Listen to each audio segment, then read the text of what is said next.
என்ன என்னன்னு கேட்டேன். என் பொண்ணு மேல உங்களுக்கு இருக்கிற கோவத்தை மறந்துருங்க ஐயா.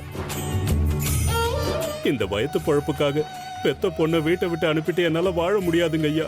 வயிற்று பொழப்புன்னு ஏன் சொல்ற? இதெல்லாம் இந்த தேவியோட திருவிளையாடல். அந்த அம்மன் கருணாமயிங்கிறதுனால உங்களுக்கு ஒரு வாய்ப்பு கொடுத்துருக்கா. ஆனா அப்படியே நீங்க திருந்த மாட்டேங்கிறீங்க. உன் பொண்ணோட நாக்குல சனி உக்காந்துருக்கான். இங்க ஏன் முன்னாடி வந்து நீங்க கெஞ்சுறதை விட பொண்ணுங்கிற பேர்ல ஒருத்திய பெற்றிருக்கிய அவளுக்கு போய் புத்தி சொல்ல.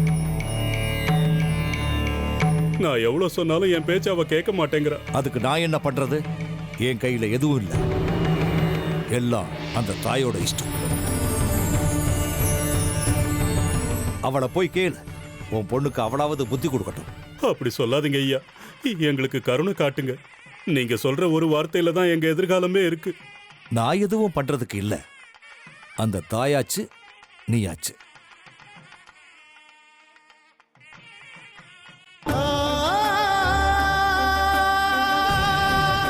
தாயே,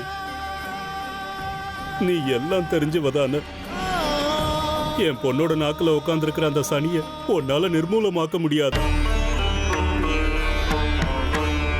என் பொண்ணை வீட்டை விட்டு வெளியே அனுப்பிட்ட. நீதான் இப்போ அவளை வீட்டுக்குள்ள கூட்டிட்டு வரணும்.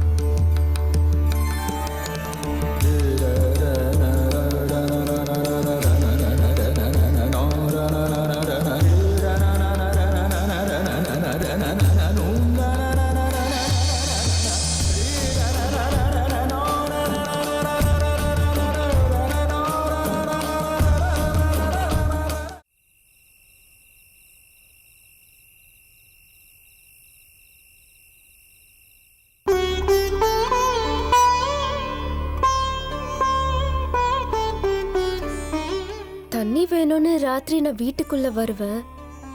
சிக்கன்னா அதை பாத்துருவான். சுந்தரிய வீட்டுக்குள்ள சேர்த்துக்கிட்டாங்கன்னு அவன் விருப்பாக்ஷா சாஸ்திரிகள் கிட்ட சொல்லிடுவோம். அதுக்கப்புறம் உங்களுக்கு வேலை போயிடும்.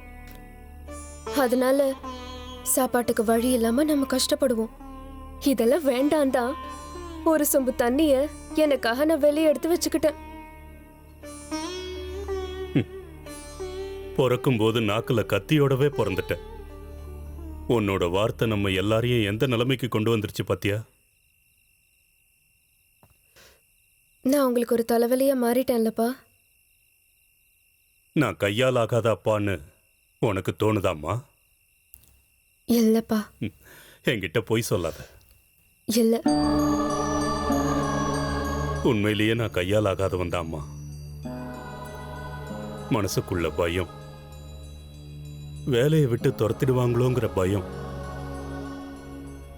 என் ஒருத்தனை மட்டும் இல்ல, ஒன்ன, உங்க அம்மாவை, வித்யாசங்கரனை, எல்லாரையும் சேர்த்து தூக்கி எறிஞ்சிருவாங்க. அதுக்கப்புறம் வாழ வழி. நான் ஒன்னு சொல்லட்டுமாப்பா? உங்ககிட்ட எடுபடாதுன்னு தெரியும். இருந்தாலும் ஊர்ல இருக்கிற எல்லாரும் இந்த கோவிலையே நம்பி வாழ்றது இல்லப்பா. நாமளும் வேற ஊருக்கு போய் புது வாழ்க்கை ஆரம்பிக்கலாம். சரியாப்பா? தெரியாத ஒரு புது ஊருக்கு போய் புதுசா வாழ்க்கையை ஆரம்பிக்கிறதுக்கு என் வயசும் சரி மனசும் சரி ஒத்துழைக்க மாட்டேங்குதேம்மா. எனக்கு ரொம்ப வயசாயிடுச்சு. அப்படின்னா சாப்பாடும் துணிமணியும் தான் முக்கியம். பொண்ணு முக்கியம் இல்லைன்னு நிச்சயமா நான் சொல்ல மாட்டேன். குடும்பத்தை காப்பாற்றணுங்கிற எண்ணம் அதுதாம்மா என்னை கட்டி போட்டுருச்சு. எதிர்க்கிற தைரியம்,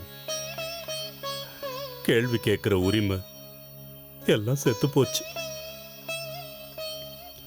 நம்ம நிலைமைய பாத்தியா? சாப்பாடு, துணிமணி, வேலை, கடன் இதெல்லாம் முக்கியமா போச்சு. பெத்த பொண்ணு இப்படி வீட்டுக்கு வெளியே படுக்கிற நிலைமைக்கு வந்துட்டேன். யாருக்கும் என்ன மாதிரி ஒரு அப்பா இருக்கக்கூடாது. எல்லாம் என் தலை எழுத்து. வயிற்றுக்கு மட்டும் தரித்திரம் பிடிக்கல. தைரியத்துக்கும் தரித்திரம் பிடிச்சிடுச்சு.